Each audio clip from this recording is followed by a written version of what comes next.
The air in the University Medical School cadaver storage facility always carried that distinct, cloying scent, a blend of formaldehyde, stale linoleum, and something else, something deeply organic and final. I'd grown accustomed to it, even found a strange comfort in its consistency. My gloved fingers traced the faint, almost imperceptible discoloration on the sternum of the subject before me. Not a contusion, not an artifact of preservation. Something else. I leaned closer, adjusting the magnifying loupe clipped to my safety glasses. The lead detective, a burly man named Miller, cleared his throat from the doorway. "Reid? You got a minute?" His voice was a low rumble, impatient. I peeled back my glove, tucking the loupe into my chest pocket. "Always for you, detective." I kept my voice even, though my mind was still cataloging the nuances of cellular degradation. Miller stepped fully into the cold, sterile room, his breath fogging slightly. "Got a big one. Thorne. Dr. Aris Thorne." The name hit me like a splash of glacial water. The bio-engineer. The recluse whose name whispered through academic circles like a myth. His breakthroughs were rumored to be on the cusp of rewriting biology itself. "Thorne?" I asked, a question already forming in my mind. Men like Thorne didn't just have big ones. They had seismic events. His lab. Total loss. Explosion.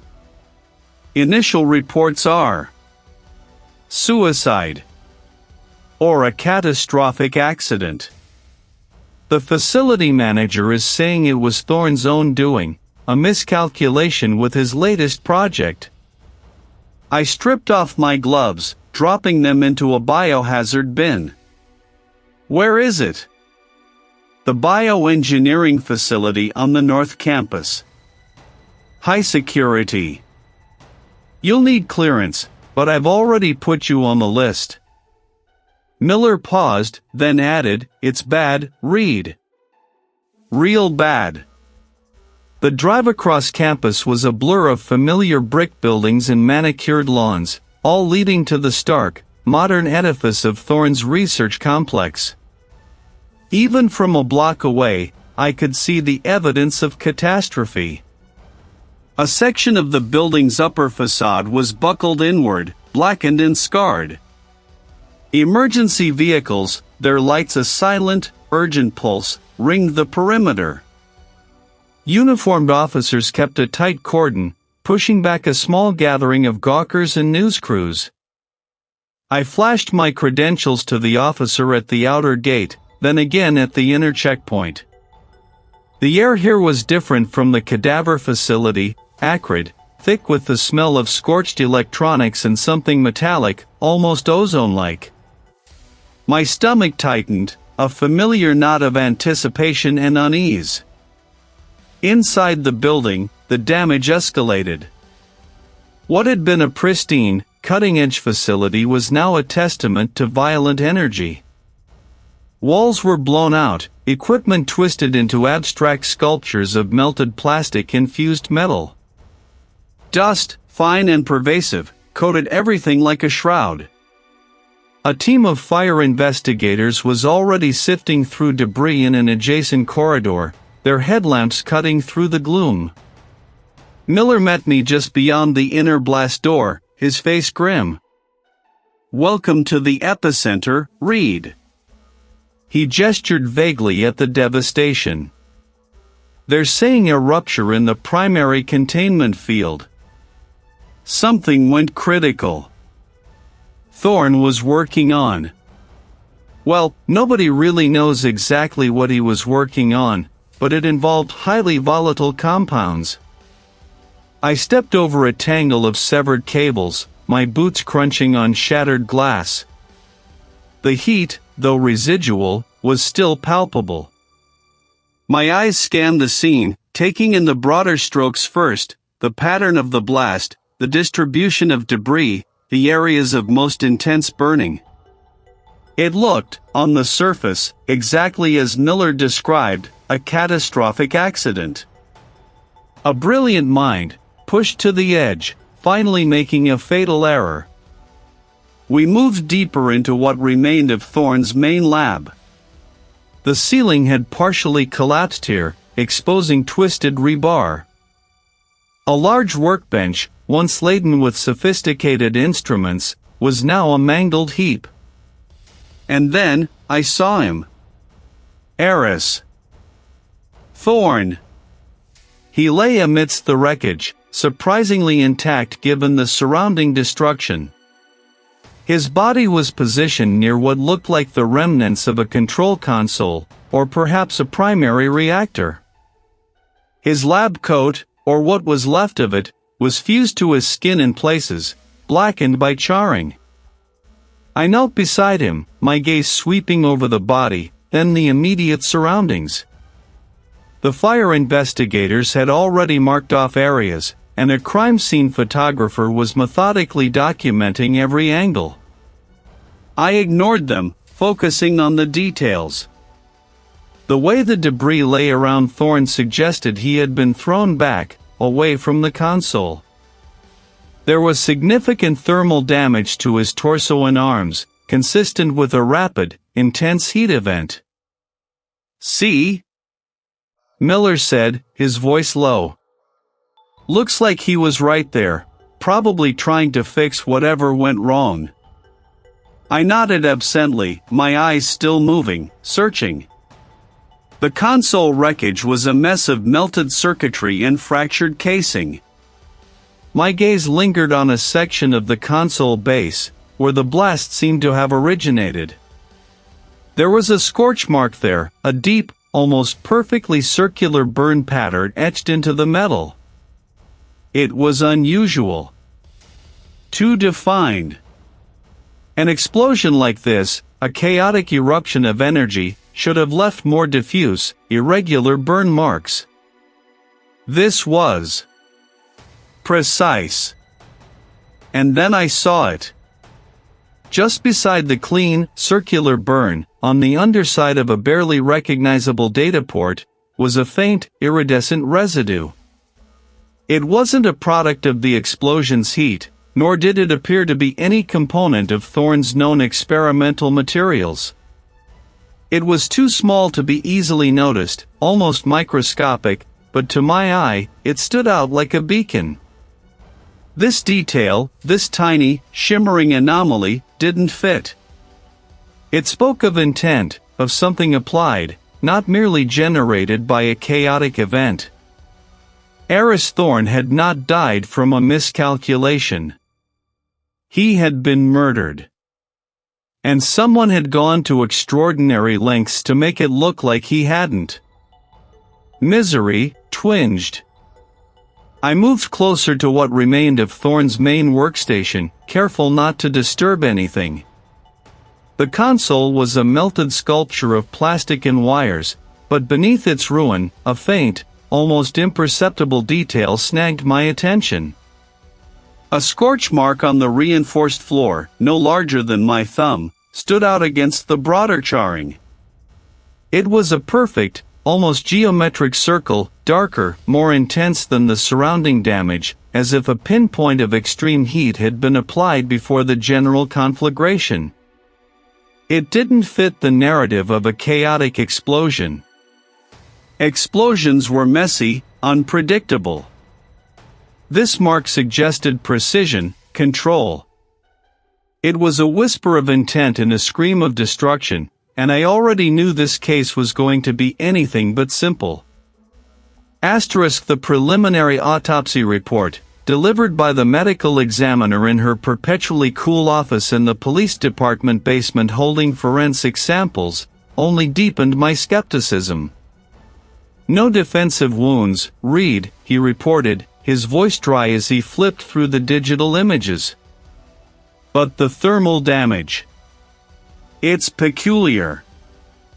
The core temperature sustained by the body suggests a much higher, more focused energy release than the general lab temperature would indicate for the duration. She pointed to a detailed scan. See here? Localized tissue necrosis, almost surgical in its precision, despite the overall widespread trauma.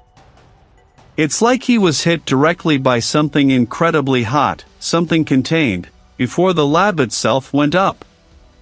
So, not just a bystander to a general explosion? I asked, leaning forward. No. He was the focal point, or at least, a highly targeted element within the event. And there's this. She pushed a small, clear evidence bag across the table. Inside, nestled against a sterile cotton swab, was a scorch mark there, a deep, almost perfectly circular burn pattern etched into the console's composite material. It wasn't a random splatter, nor a diffuse heat signature. This was precise, focused, as if something incredibly hot had been pressed directly against it for a brief, intense moment. An odd detail, given the widespread thermal damage. I knelt, running a gloved finger lightly over the rim of the burn. The material felt vitrified, almost glass-like in its hardness. If this was an accident, it was an unusually specific one. Anything, the lead investigator, a seasoned veteran with weary eyes, asked from behind me. I stood, shaking my head slowly. Just more questions. The blast pattern still doesn't sit right. My next stop was Thorne's personal terminal, untouched by the main explosion, located in a smaller, reinforced alcove of the lab. The forensics team had already secured it, but I needed to dive into the digital realm myself. The screen, dark and reflective, showed my own tired face for a moment before I powered it up. Thorne had built his digital fortress as meticulously as his physical one. It took me the better part of an hour, cycling through encrypted partitions and obscure login protocols, to finally gain administrative access. The air conditioning hummed, a lonely counterpoint to the quiet click of my keyboard. Thorne's research files were a labyrinth. Folders labeled with alphanumeric codes gave way to subdirectories filled with complex genetic sequences, protein folding models, and simulations of cellular interactions. The sheer volume was staggering. This wasn't just academic curiosity, this was a focused, relentless pursuit of something monumental. I saw references to advanced viral vectors, gene editing techniques that pushed ethical boundaries, and predictive models for disease resistance. The applications were clear: global health solutions, or, in the wrong hands, bioweaponry on an unprecedented scale. The implications sent a chill down my spine. I navigated deeper, looking for anything out of place. Most of the files were meticulously timestamped, showing a consistent workflow. Then I hit a wall. A series of project files, labeled Project Chimera, were incomplete. Not just unfinished, but actively truncated. The metadata was a mess, showing multiple attempts to delete and then restore, followed by a final, aggressive wipe that hadn't quite succeeded. Fragments remained, enough to show the original file size was significantly larger, and the last modification dates were recent, within the last 2 weeks. Someone had been trying to erase this, or at least heavily redact it. And they were good, but not perfect. A sophisticated ghost in the machine. This wasn't Thorne tidying up before an accident. This was deliberate data manipulation, post-dated to look like an ongoing process. Someone had been inside Thorne's secure system, not just viewing, but actively altering and attempting to destroy critical information. The thought solidified, this wasn't an accident. This was a cover-up. I pulled up a communication log, looking for recent contacts. Thorne was a recluse, but he had an assistant. Maya. I found her number and stepped out of the alcove, pulling off my gloves. She met me in the makeshift command center set up in the lab's reception area, her face pale, eyes red-rimmed. She clutched a mug of lukewarm tea, her knuckles white. Maya. I need to ask you some more questions about Dr. Thorne's recent work, specifically Project Chimera. Her head snapped up, a flicker of something, fear, in her eyes. She glanced nervously around the room, even though we were standing in a relatively private corner. Project Chimera? I don't know much about that. He kept it very close. Said it was sensitive. Sensitive how? I pressed, keeping my voice even. Was he working with anyone else on it? She wrung her hands. He was always alone in the lab when he worked on that. But he was different lately. Paranoid. He kept talking about loose ends. Said someone was watching him, trying to get at his research. Did he ever mention who? She shook her head, tears welling again. No. Just vague warnings.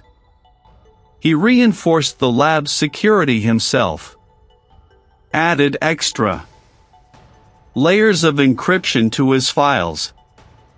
He was convinced someone was trying to infiltrate his system. And you saw no one unusual? No visitors, no strange deliveries? No one, she insisted, her voice tight. But he did make a special arrangement a few months ago. Something about needing specific biological samples for verification purposes. He had them stored off-site, in a secure facility.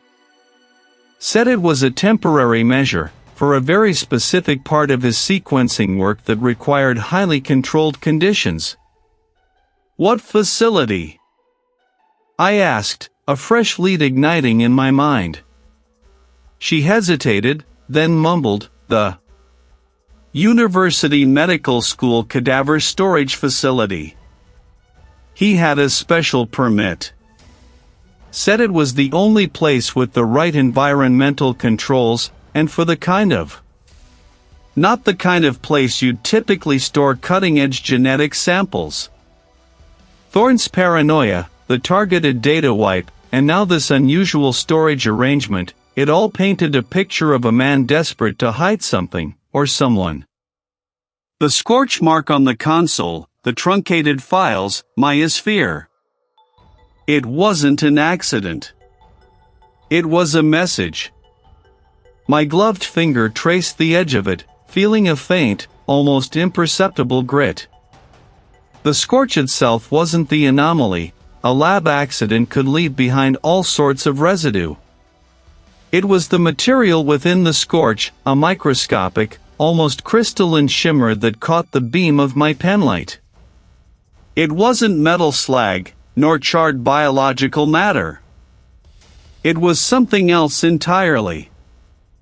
I knelt, pulling my specialized collection kit from my bag. The air in the facility was cold, carrying the faint, clinical scent of disinfectant and something deeper, more organic, sealed away in the stainless steel drawers around me. It was a place designed for quiet, methodical work, and I found myself mirroring its precision. Using a microspatula, I carefully scraped a sample of the shimmering residue, transferring it to a sterile vial. This wasn't just a byproduct of heat, it was an ingredient, deliberately or accidentally introduced. The spectral analysis machine whirred to life, its internal light bathing the sample in an invisible spectrum. I watched the monitor, a technician adjusting parameters beside me. It's too distinct. The technician zoomed in, highlighting the anomaly. Unusual. High molecular weight, complex structure. Not something we see every day. My gut tightened. This was the moment. The machine pulsed, refining its analysis, comparing the unique signature against vast databases of known compounds. Seconds stretched, feeling like minutes, as the system processed. Then, the results flashed on the screen. Synthetic polymer, the technician announced, a note of surprise in their voice. Rare earth element composite. High tensile strength, extreme heat resistance. Used in specialized industrial applications. This wasn't a common lab material. This wasn't something you'd find lying around a bioengineering facility or even a university. This was engineered, specific, and expensive. It redirected everything. My initial suspicions had gravitated towards academic rivals, disgruntled former colleagues, or even Thorne himself in a tragic accident. But this polymer, this distinct signature, pointed elsewhere, towards entities with the resources and the need for such advanced materials. It pointed directly to the corporate funding behind Thorne's groundbreaking, world-changing research. Specifically, Omnicorp. Omnicorp, a conglomerate with a history of aggressive R&D, had been Thorne's primary financial backer for the last 3 years. Their liaison, a smooth-talking executive named Miller, had been the one to initially report Thorne's death, feigning shock and offering their full cooperation. Now, that cooperation felt less like assistance and more like a carefully constructed facade. I arranged a meeting at Omnicorp's downtown offices. The lobby was a cathedral of polished chrome and reinforced glass, security gates whirring silently as I passed. Miller met me in a minimalist conference room overlooking the city, a picture of corporate calm in an expensive suit. He offered me artisanal coffee, his smile a little too wide, his eyes a little too eager to please. Investigator Reid, he began, gesturing to a seat. Any progress? We're all deeply affected by Dr. Thorne's untimely demise. A truly brilliant mind, a tragic loss for science. I set my briefcase on the table, opening it slowly. We've made some progress, yes. Specifically, we've identified a trace element at the scene. A synthetic polymer, quite unique. I watched his face, looking for any flicker, any involuntary micro-expression. His smile didn't falter, but a subtle tension around his jawline betrayed him. Oh, Miller said, his voice light. Fascinating. Dr. Thorne experimented with a vast array of compounds. His work was, shall we say, cutting edge. This particular polymer, I continued, pushing a printed spectral analysis graph across the table, is a rare earth element composite. We've traced its applications to specialized industrial uses. Omnicorp, as a leader in advanced manufacturing, would be familiar with such materials. He picked up the graph, his brow furrowing slightly, a performance I noted. Indeed. We utilize a wide range of proprietary materials across our various divisions. Aerospace, defense, even some of our high-end consumer electronics. Very exclusive stuff, naturally. He paused, setting the paper down. Are you suggesting this material is somehow connected to Dr. Thorne's death? I'm suggesting it's an anomaly that doesn't fit the profile of a standard lab accident, I corrected. And it points away from the initial assessment of a self-inflicted incident or miscalculation. This material has a signature, Mr. Miller. A specific one. Does Omnicorp have any records of this particular polymer being present in Dr. Thorne's lab, or perhaps delivered to him at any point? Miller leaned back, crossing his legs. He was good, I'd give him that. He didn't outright deny anything, but his evasiveness was palpable. Dr. Thorne's lab, while funded by Omnicorp, operated with a degree of autonomy. His research was highly sensitive, highly classified. We provided equipment, resources, access to our internal supply chains, certainly. But the specifics of his day-to-day material usage, particularly for experimental compounds? That would be within his purview. He spread his hands, palms up. We can, of course, initiate a comprehensive internal audit of all materials supplied to his project. It might take some time, given the sheer volume, but we are absolutely committed to assisting your investigation in any way we can. I appreciate that, I said, my voice even. An audit would be beneficial. I'd also be interested in anyone from Omnicorp who had direct, unsupervised access to Dr. Thorne's lab in the weeks leading up to his death. Especially anyone involved in the transportation or handling of specialized materials. Miller's smile, though still present, felt thinner now, stretched. Naturally. We can provide a list of personnel with authorized access. Though, I must reiterate, Dr. Thorne maintained very strict security protocols himself. He was quite particular about who entered his sanctum. His overly cooperative stance was a wall, smooth and impenetrable, designed to offer help while revealing nothing substantial. He wasn't lying, not exactly.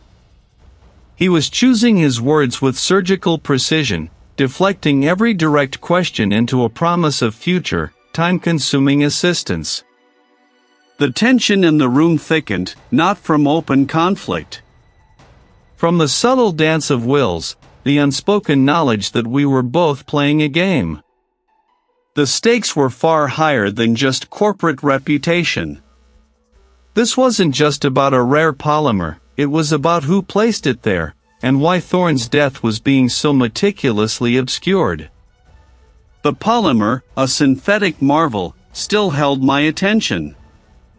I had spent hours in my personal lab, hunched over the electron microscope, tracing the intricate lattice structure of the tiny fragment recovered from Thorne's facility. Its composition was unlike anything I catalogued. The trace elements, the molecular bonds, they whispered of cutting-edge fabrication, not commercial production. This wasn't off the shelf. This was bespoke, custom-made, and likely designed for a very specific, high-stakes application. My gut tightened. If this wasn't an accident, then the killer had gone to extraordinary lengths, not just in the act itself, but in the tools they employed. I pushed away from the eyepiece, the hum of the equipment a low thrum in the quiet room. My eyes felt gritty. The day was done, but my mind was anything but. I needed air. Stepping out into the late afternoon gloom, the air was sharp with the scent of impending rain. I walked towards my vehicle, my mind still replaying the polymer's crystalline structure. The campus was emptying, students and staff rushing home. I pulled out of my parking spot, turning onto the main access road. A delivery truck, larger than most, suddenly veered from the opposite lane, cutting a corner with reckless abandon. It wasn't a casual drift, it was an aggressive, almost intentional swerve. The driver's side mirror of the truck grazed the air inches from my own. I stomped on the brake, the tires shrieking a protest against the asphalt. My vehicle lurched to a halt, the seatbelt biting into my shoulder. The truck, without slowing, corrected its course and rumbled away down the street, its exhaust belching a cloud of black smoke. My hands clenched on the steering wheel, knuckles white. My breath was shallow. It was too close, too deliberate. The driver hadn't even glanced back. An accident? Perhaps. But the timing, the suddenness, the sheer disregard, it felt like a message, a pointed reminder that I wasn't invisible. My investigation was becoming inconvenient. I took a slow, deliberate breath, the adrenaline receding into a cold knot in my stomach. I resumed my drive, my senses now hyper-alert. This wasn't just about Thorne's death anymore. It was about my continued existence. Back at my personal lab, hours later, the incident still gnawed at me. I flicked on the lights, the fluorescent hum of familiar comfort. My gaze swept across my workbench, a habit ingrained from years of meticulous organization. That's when I saw it. A microspatula, one I'd used earlier for a delicate powder transfer, lay on its tray. I remembered wiping it clean, placing it precisely parallel to the edge of the tray, its handle aligned with the etched line on the ceramic. Now, it was angled, skewed perhaps 5 degrees off true. An almost imperceptible shift. Anyone else would have dismissed it. I didn't. I never left a tool like that. I walked closer, my heart rate picking up. Nothing else seemed disturbed. No forced entry. The door was locked, the alarm armed. I checked the small, almost invisible piece of tape I sometimes placed across the bottom of the doorframe, a trick from my training days. It was undisturbed, but the spatula. I reached out, my fingers hovering over the cool metal. Someone had been in here. Someone who knew how to bypass standard security, someone who was careful, but not careful enough to understand my level of meticulousness. They hadn't taken anything, hadn't even left a visible trace. They'd simply been here. A warning. The near miss on the road now solidified into something far more sinister. They weren't just watching, they were actively encroaching. My thoughts immediately turned to Maya. He had been jumpy, evasive. If someone was willing to breach my lab, what else were they capable of? What else might she have seen? Rows of stainless steel cabinets lined the walls, each holding its silent occupant. He was hunched over a workstation, meticulously cataloging samples, her shoulders hunched. She looked exhausted, haunted. "Maya," I said, my voice cutting through the stillness. She flinched, dropping a small vial. It clattered but didn't break. He spun around, his eyes wide with fear. "Reid. You startled me." "I apologize," I said, stepping closer. "But I need to talk to you. Something happened tonight. Twice." I recounted the truck incident, then the spatula in my lab, keeping my voice low, steady. Her face paled further with each detail. She wrung her hands, her gaze darting around the facility as if expecting someone to appear from between the silent cabinets. I knew it. I knew something was wrong." "What did you know, Maya?" I pressed, my voice firm but gentle. You've been holding something back." She hesitated, her lower lip trembling. Before Thorne died, I saw things. The main facility is usually empty after midnight. To the incident, I saw someone.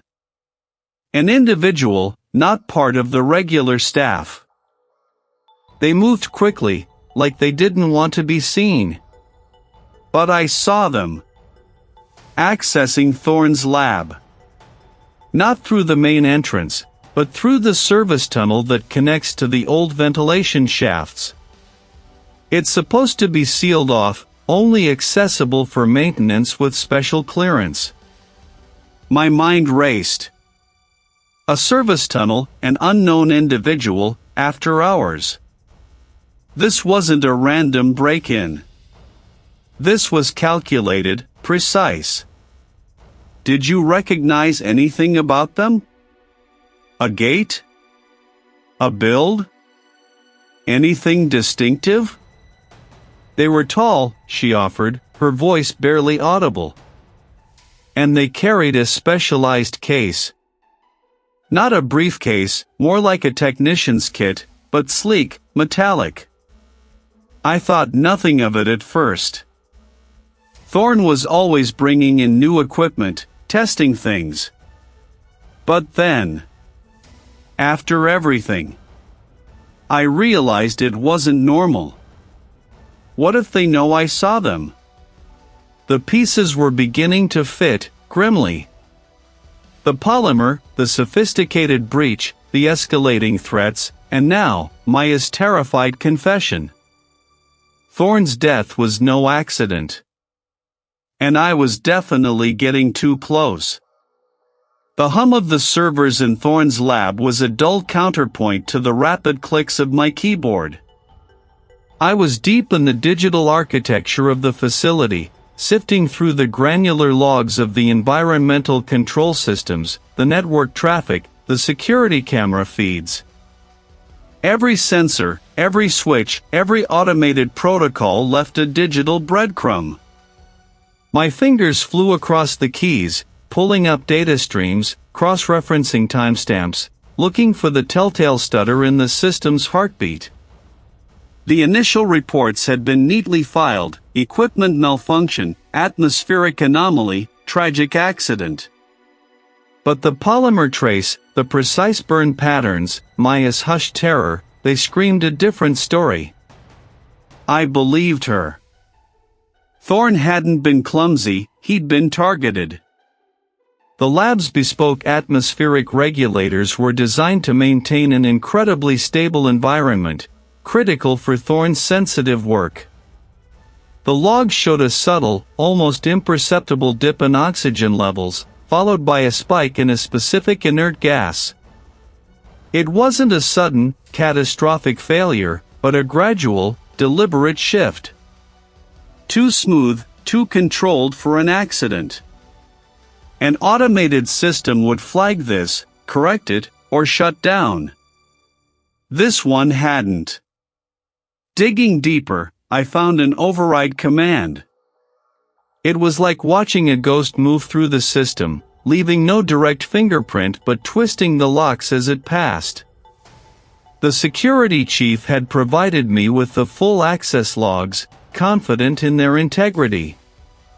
But the integrity of the logs wasn't the issue, it was the commands issued within them.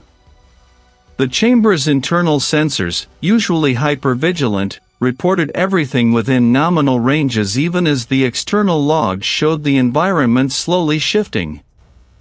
This implied a second layer of manipulation, not just of the atmosphere, but of the sensors themselves. They were tricked into reporting false positives, or their readings were simply ignored by the primary control unit, which had been subtly rerouted. This wasn't a random act. This was surgical. I moved away from the screens, the glow of the monitors still imprinted on my vision, and walked back into the main lab space. The cleanup crew had done their best, but the ghost of the event lingered.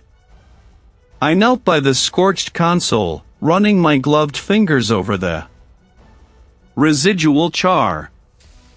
The burn patterns here, I noted, weren't consistent with an explosive overpressure. They were localized, intense, suggesting a specific heat source, sustained just long enough to cause damage without obliterating the evidence. The inert gas spike, the oxygen depletion, the compromised sensors, it was a multi-stage sequence. First, the atmosphere was subtly altered, creating a specific, volatile condition. Then, a precise piece of equipment, perhaps a localized heating element or an energy projector, was activated, triggered by the exact atmospheric conditions that had just been engineered. And all of it, I now suspected, was initiated remotely. The access codes I'd found in the system logs weren't tied to any physical terminal in the lab. They were sent from an external network point, disguised, cloaked, but traceable if you knew what to look for. And I was looking. The complexity of the attack indicated a profound understanding of Thorne's bespoke systems, his specific research protocols, and the vulnerabilities of his highly customized environment. It wasn't just someone with network access, it was someone who understood the science Thorne was doing, someone who could weaponize his own lab against him. A notification flashed on my tablet, pulling me from the physical reconstruction. A colleague from the Materials Analysis Division had finished processing the polymer trace I'd found near the console. The report was concise: a synthetic polymer, incredibly rare, used in specialized shielding applications. And, critically, it was also a key component in a specific type of experimental reagent Thorne had been developing. The report also contained a small, almost incidental note. The connection was tenuous, but it was a thread. I needed to see that facility. It was a long shot, but if the polymer was that rare, any other instance of its use might reveal a pattern, or even a direct link to a potential perpetrator. It was a detour, but the precision of this sabotage demanded that I follow every lead, no matter how obscure.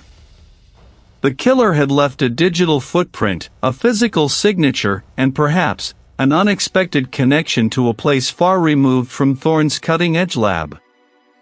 My gaze drifted back to the screens, to the lines of code that had orchestrated a murder. This wasn't a clumsy accident. This was an elegant, brutal execution, a ghost in the machine, and I was going to unmask it. The determination solidified in my chest. The game was escalating, and I was ready for it. Every sensor, every switch, every digital handshake was an entry in a sprawling ledger, and I was looking for a single, misplaced digit. Hours blurred into a monotonous rhythm of scrolling and filtering, my eyes burning, until a flicker on the periphery of a network activity log snagged my attention. It was a burst of outbound data, encrypted, anomalous in its size and frequency. Not a daily backup, not a system update, nothing routine. It was a ghost in the machine, a whisper in the digital wind. Thorne had been meticulous, almost obsessively so, about his network security, so this bypass, however small, felt like a deliberate act of concealment. I traced its origin to a hidden partition on his main research server, cloaked behind layers of false directories and decoy files. A digital dead drop. My fingers flew across the keys, a focused energy coursing through me. Decryption was a slow, grinding process, like chipping away at granite with a toothpick. The algorithms Thorne had employed were sophisticated, designed to deter nation-state actors, not just corporate spies. Sweat beaded on my forehead as the progress bar inched forward, agonizingly slow. I thought about Thorne, alone in this lab, building these digital fortresses, perhaps knowing he might one day need them. What had he been hiding? What was so critical that it needed this level of protection, even from himself, in a way? Finally, the green bar hit 100%. The files unfurled, revealing not research data, but a series of personal logs, encrypted journal entries spanning months. I started to read, my breath catching in my throat. Thorne's voice, filtered through text, was urgent, tinged with a growing dread. He hadn't been just researching bioengineering breakthroughs, he'd been grappling with a profound ethical crisis. His work, the very foundation of his groundbreaking discoveries, was being twisted. He detailed clandestine meetings, veiled threats from corporate liaisons, and a chilling realization: Omnicorp, his primary funder, wasn't just interested in his life-extending therapies. He called it Project Chimera, a euphemism for weaponized biological agents, designed for targeted incapacitation, perhaps worse.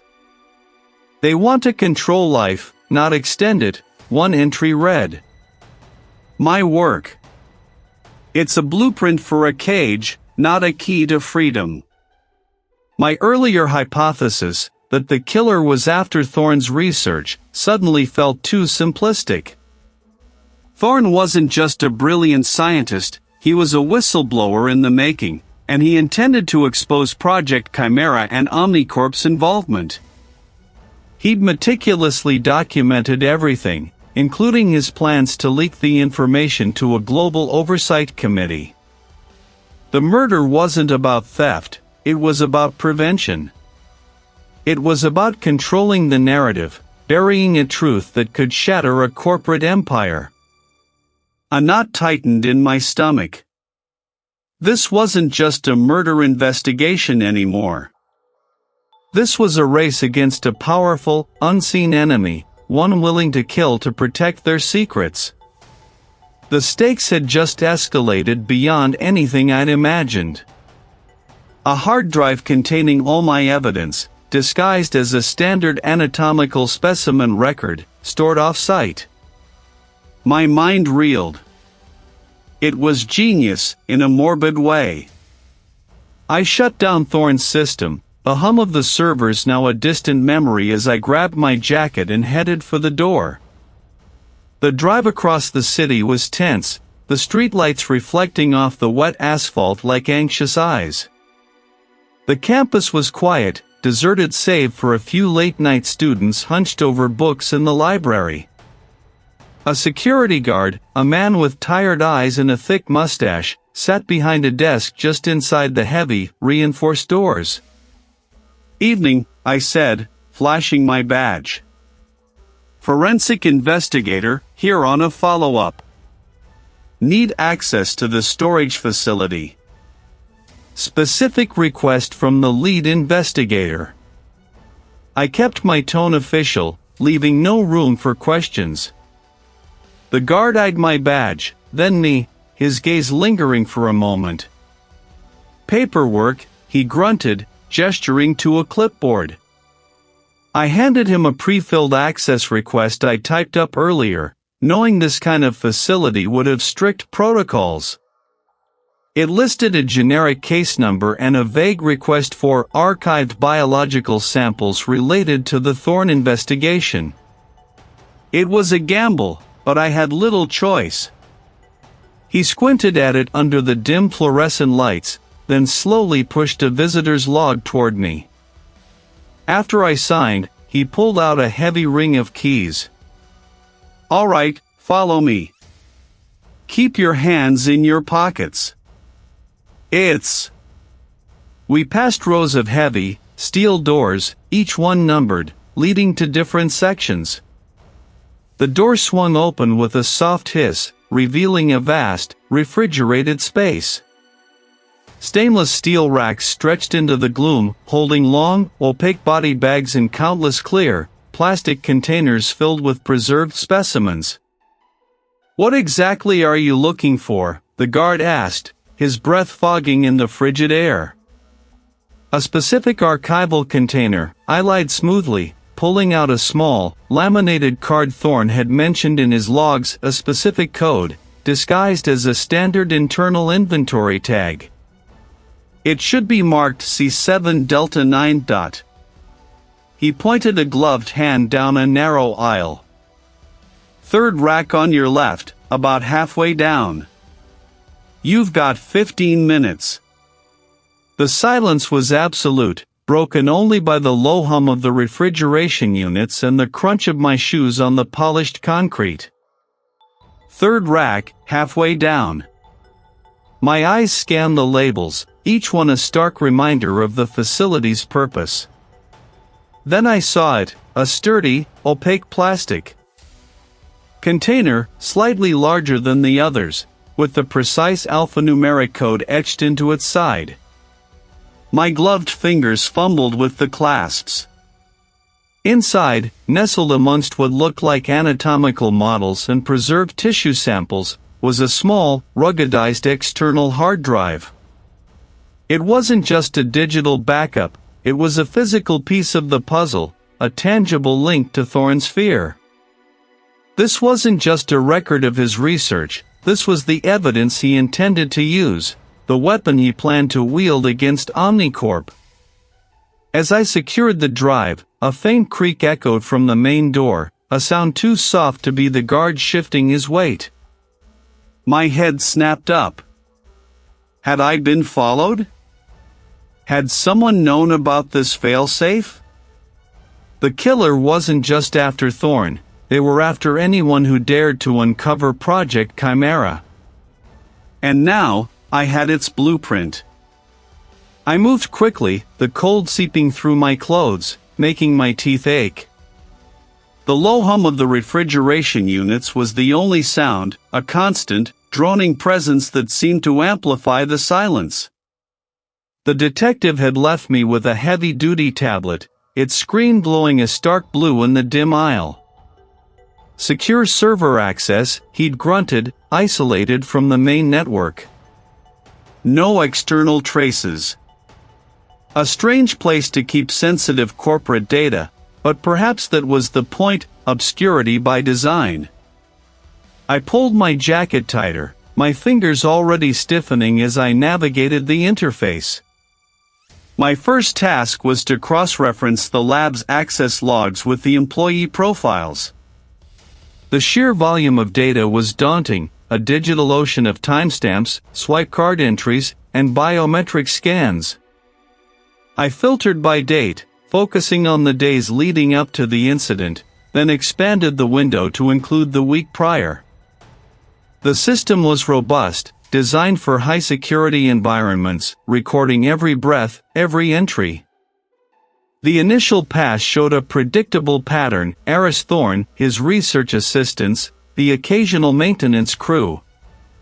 But the sabotage had been too precise, too intricate, to be the work of a disgruntled technician or a random opportunist. It required an intimate understanding of Aris Thorne's experimental setup, a deep knowledge of its vulnerabilities, and the specific expertise to exploit them without leaving a trace of external tampering. That meant someone inside. I started layering the data. First, I pulled up the schematics of Aris Thorne's final project, the complex array of bioreactors and quantum regulators that had exploded. I reviewed the incident report, the specific points of failure, the calculated overload. Then, I cross-referenced that with the employee profiles, looking for individuals with specialized knowledge in high-energy physics, bioengineering, or advanced materials science, the kind of people who could not only understand Thorne's work but also meticulously dismantle it from within. The list, initially broad, began to shrink. Many had the general background, but few possessed the highly specific combination of skills needed to orchestrate such a sophisticated failure. I pictured the microscopic burn patterns, the specific residue I'd found. This wasn't a simple hack, it was an engineered catastrophe. I narrowed the parameters further, focusing on individuals with access to the lab's core systems and a professional overlap with the specific components involved in the incident. The names scrolled past, a blur of faces and qualifications, until one profile snagged my attention. David Thorne, Omnicorp Liaison. No relation to Aris, the file clearly stated. His access privileges were high, as expected for a corporate representative overseeing a critical project. But it wasn't just his access, it was the depth of his technical background. His profile detailed a surprisingly diverse skill set, an advanced degree in applied physics, several years in industrial security, and then, a curious gap. A 3-year period listed simply as consulting, followed by his re-entry into corporate oversight. My internal alarm bells began to chime. Consulting in these high-stakes environments often meant something more clandestine. I dug deeper, cross-referencing David Thorne's name with public records, industry news, anything I could find in the limited database I had. And then I found it. An archived article from a niche industry journal, tucked away in a database of corporate litigation. It detailed a complex case from nearly a decade ago involving intellectual property theft from a rival biotech firm. The article hinted at a larger scandal, hushed up by corporate maneuvering, involving stolen research that had later resurfaced under a different company's patent. The implication was clear: David Thorne wasn't just a liaison. He was an operative, a specialist in acquiring sensitive information, by any means necessary. This wasn't just about corporate espionage, it was about the systematic elimination of a threat, or perhaps, the acquisition of a breakthrough. Aris Thorne's research, potentially world-changing, as the initial reports had stated, would have been a prize beyond measure. And David Thorne, the Omnicorp liaison, had been perfectly positioned. He possessed the technical acumen to understand Aris Thorne's work, the access to the lab, and a proven history of covert operations involving stolen intellectual property.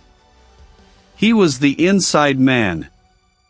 The pieces clicked into place with an unnerving precision. The sophisticated sabotage, the meticulous cover-up, the intimate knowledge required, it all pointed to someone like David Thorne. The detective's 15 minutes were long past, but I barely noticed. I had found my prime suspect. This was where I'd chosen to lay my trap. The chill was a constant reminder of the finality within these walls, a fitting stage for what was about to unfold. It concerned a specific, previously overlooked polymer fragment found at Aris's lab. My fabricated lead suggested this fragment, once thought inert, actually contained a unique energy signature, a breakthrough in Aris's theoretical work on enhanced biological stability. It was the kind of detail only someone intimately familiar with Aris's secret project would truly understand and fear. The kind of detail that could unravel a carefully constructed lie. My breath plumed in the frigid air as I secured the final sensor, a tiny, almost invisible filament stretched across the threshold of the storage bay I'd designated as my analysis station. Inside, a locked metal cabinet held nothing but a few inert samples and a dummy data drive. It was the illusion of critical evidence, a beacon for a desperate man. My muscles tensed, ready. The waiting was always the hardest part, a slow grind against the nerves, but I trusted my bait. Hours crawled by, each minute stretching into an eternity. Then, a faint click echoed from the main entrance of the facility. Footsteps, slow and deliberate, shuffled across the polished concrete floor. They paused, then resumed, heading directly towards my position. I held my breath, pressing myself flatter against the cold metal shelving, The scent of formaldehyde sharpened my nostrils. The footsteps stopped outside my bay. A muffled clinking sound, then the soft groan of the heavy metal door as it swung inward silhouetted against the dim emergency lighting of the corridor, slipped inside. It was Aris's brother. He moved with a practiced stealth, scanning the bay with eyes that darted nervously. He didn't waste time. His gaze went straight to the locked cabinet, the supposed repository of my breakthrough. He produced a set of lock picks, his movements precise and efficient, clearly not his first time. The metallic scraping sound was unnervingly loud in the stillness. He froze, his hand still on the cabinet lock. He dropped the picks, a soft clatter against the floor. "Reid! What are you doing here?" His voice was hoarse, a desperate attempt at composure. "Waiting for you," I replied, stepping further into the dim light. My gaze was unwavering. Or, more accurately, waiting for whoever came to sabotage my findings regarding that polymer fragment. The one with the unique energy signature that only a select few would recognize as a threat to their carefully constructed narrative. His eyes narrowed, a desperate calculation playing out in their depths. "I don't know what you're talking about." I was just checking on something for the university. Inventory. He gestured vaguely at the rows of shrouded forms. I scoffed. "In the middle of the night? With lockpicks?" "You're a terrible liar, just like your brother was a terrible victim." I took a step closer, my voice dropping to a low, dangerous register. "I know about the polymer." Not the fake breakthrough I leaked, but the real one. "The trace amounts I found on your clothes after your little accident at the warehouse." The same trace amounts found at the dock where the security guard fell. And the identical, microscopic fragments scraped from beneath Aris's fingernails. He flinched, a visible tremor running through him. That's impossible. You can't prove that." "Oh, but I can," I said, pulling a sealed evidence bag from my coat pocket. Inside, a minuscule, almost invisible speck shimmered under the faint light. "This isn't just any polymer. It's a highly specialized compound, developed exclusively for high-stress applications, used in a very particular type of biocontainment system. A system Aris was developing. A system that failed spectacularly on the night he died. And a compound I can now link directly to the malfunctions that nearly cost me my life." "And you?" His face drained of color. He stared at the evidence bag, then at me, his shoulders slumping. He looked beaten, cornered. The fight had gone out of him. The confession, when it came, was not a sudden outburst, but a slow, agonizing unraveling.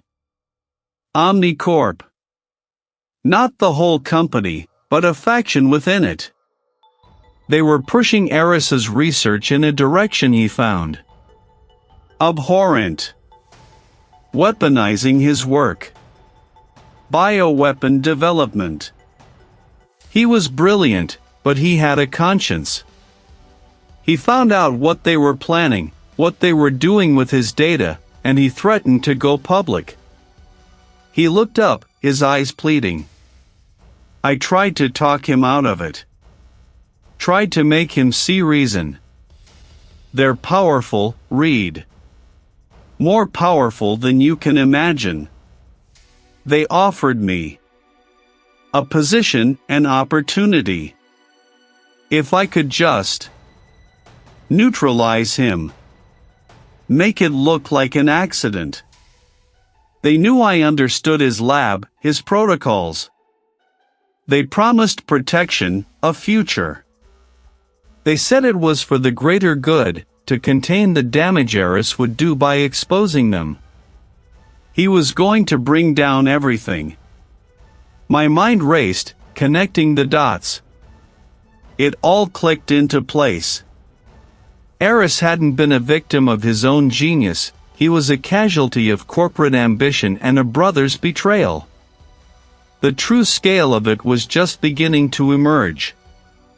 The gravity of the confession hung heavy in the air, a suffocating blanket woven from ambition and blood. I watched the brother, his face a mask of hollow resignation, as the uniformed officers secured him. The flicker of defiance I'd seen earlier had been extinguished, replaced by a chilling emptiness. He offered no resistance, no last-ditch plea. Just a quiet surrender to the inevitable. "You have the right to remain silent," the arresting officer began, his voice a practiced monotone, but I barely registered the words. My mind was already racing, sifting through the layers of deceit, the corporate maneuvering that had led to this moment. Aris, the brilliant recluse, had been a pawn in a game far larger than he'd ever imagined, his genius weaponized by those closest to him. The initial reports of a tragic accident had been meticulously crafted, a masterpiece of misdirection. Now, with the brother's admission, the entire edifice of lies crumbled, revealing the raw, ugly truth. Within hours, the news broke like a dam, a torrent of information flooding every screen. Omnicorp, once an unassailable titan of innovation, found itself at the epicenter of a maelstrom.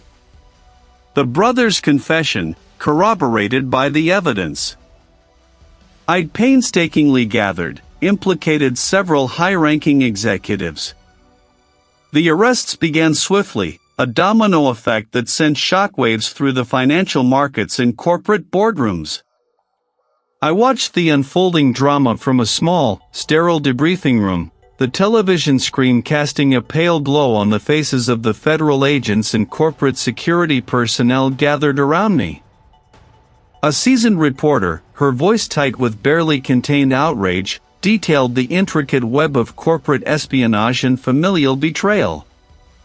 The public was stunned, grappling with the ethical quagmire of scientific advancement unchecked by conscience. The debate over Aris Thorne's research, its potential for global transformation, and the moral responsibilities of those who wield such power, ignited instantly. But for me, the case wasn't entirely closed. The brother's confession had contained a curious detail, a throwaway line about a contingency, something Aris had prepared just in case. He described a location, a place so mundane, so overlooked, that it had almost slipped past me. It was a long shot, a desperate hope that Aris, in his final moments of clarity, had left a breadcrumb trail beyond the immediate devastation of his lab. Row upon row of metal trays, each holding its silent occupant, stretched into the dim distance. A colleague, a quiet man who specialized in forensic anthropology, met me at the entrance. He didn't ask questions, merely nodded, understanding the gravity of my request. I held the coordinates the brother had provided, a sequence of numbers that felt utterly out of place in this somber setting. They pointed to a specific bay, a specific tray. "Here," my colleague murmured, pulling a handle. I felt a familiar pang of respect for the unknown individual, a silent acknowledgement of their contribution to knowledge. But my focus was elsewhere. Aris, ever the meticulous planner, had anticipated everything. He hadn't hidden a physical object on the cadaver, but within the compartment, a small, insulated cavity built into the underside of the tray itself, accessible only from below. It was a brilliant, macabre hiding place, relying on the sheer unlikelihood of anyone ever looking there. I knelt, my breath misting in the frigid air, and felt along the cold metal. My fingers brushed against a small, almost imperceptible seam. With a subtle click, a panel no larger than my palm sprang open.